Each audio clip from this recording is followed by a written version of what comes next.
Are you ready to have your heart warmed by these glowing paper bag luminaries? I love to put these along our sidewalk outside. Paper bags are the main thing that you need. Cookie cutters, a stapler, so you probably have this stuff right around your home. Have your child decorate the front of the paper bag with some shapes that they can cut out. It works really well to use cookie cutters. Put them low on the bag because we're going to need to do something with this top part. You're going to open up the bag and cut out the shapes.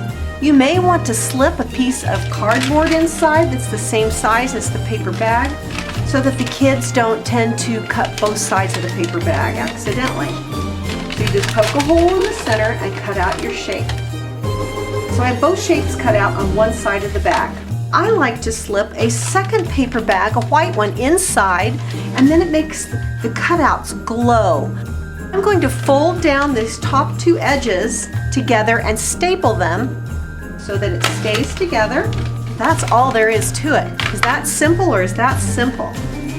I used a white paper bag inside of the brown paper bag, but you could also use tissue paper and just use a glue stick and place the tissue paper back behind there, and you could use any color you want, which would look really neat.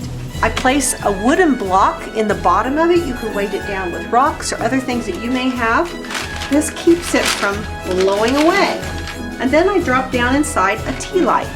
Turn it on, drop it in, and then it glows so nicely in the dark. These glowing paper bag luminaries, they're easy to make and look wonderful, lining your sidewalk and welcoming your guests. Merry Christmas from WelcomeToNanas.com.